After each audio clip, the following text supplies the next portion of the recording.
Powerful earthquake devastates central Mexico, leaving over 100 dead. Updated at 10 p.m. Eastern Time, 32 years to the day after an earthquake killed thousands of people in Mexico.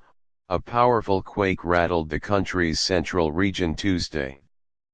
Buildings shivered in Mexico City, and dozens collapsed, sending clouds of dust skyward. Residents, who just hours before had taken part in large simulated earthquake drills to mark the anniversary, emptied into the streets when the real quake struck.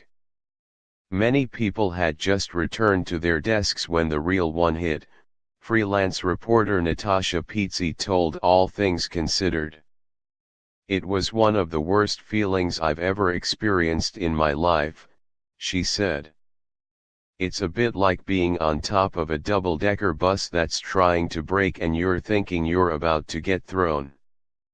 And of course, you're thinking, are things going to fall on top of me? Is the building going to collapse?"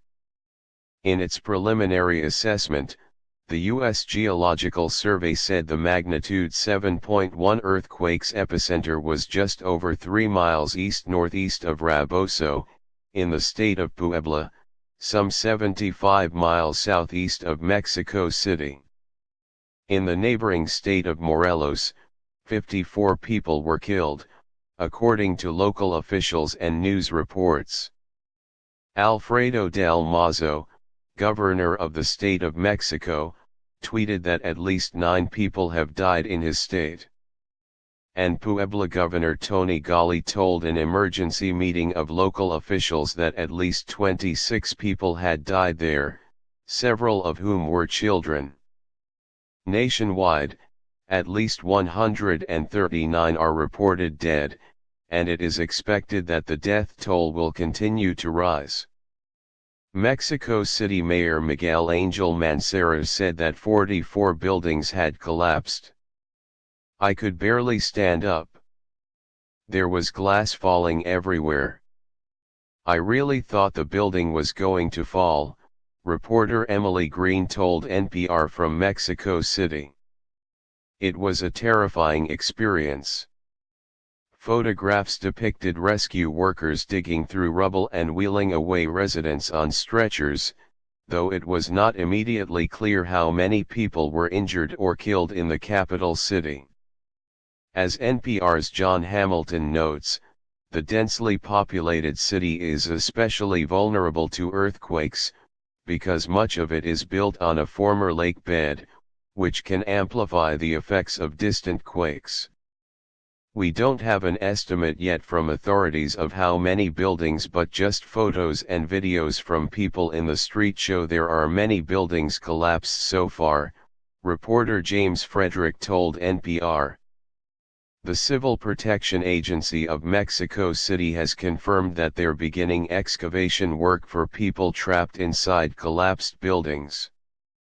Another problem loosed by the quake: gas leaks have been reported across the city, some of which have already resulted in fires, according to Frederick.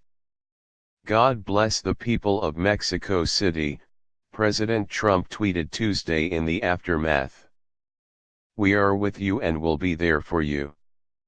A government website shows a map of damaged buildings in the capital. Videos purported to show buildings shaking under the strain, including a whole office building in the neighborhood of Roma Norte.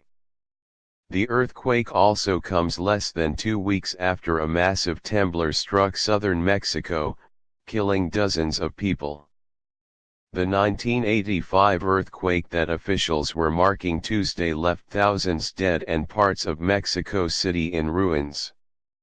Univision's Enrique Acevedo noted that a national earthquake drill was scheduled for 1 p.m. local time. "It's a law that all schools and public institutions have to do a safety drill on September 19, Greg Berger, a journalist and professor in Cuernavaca, in the state of Morelos, told NPR's Adhiti Bandlamudai. His 10-year-old son had already taken part in a drill at school in the morning, then it started shaking again, and my son told me that he thought it was another drill, but a high-tech drill. He thought it was kind of cool, because he thought they were making the floors move. The quake was not so gentle with the rest of Cuernavaca. This is an indigenous town, and a lot of the older walls made out of adobe are collapsed, Berger said. There's debris in the street. There are a lot of people who are still afraid to go back to their houses. But, he added, the survivors have been supporting each other in the aftermath. I think there's a long history in Mexico of the best in people getting brought out by these kinds of disasters, and I can see that in my neighborhood right now, he said. People are watching out for each other, and there's going to be a lot more of that to come over the next few days.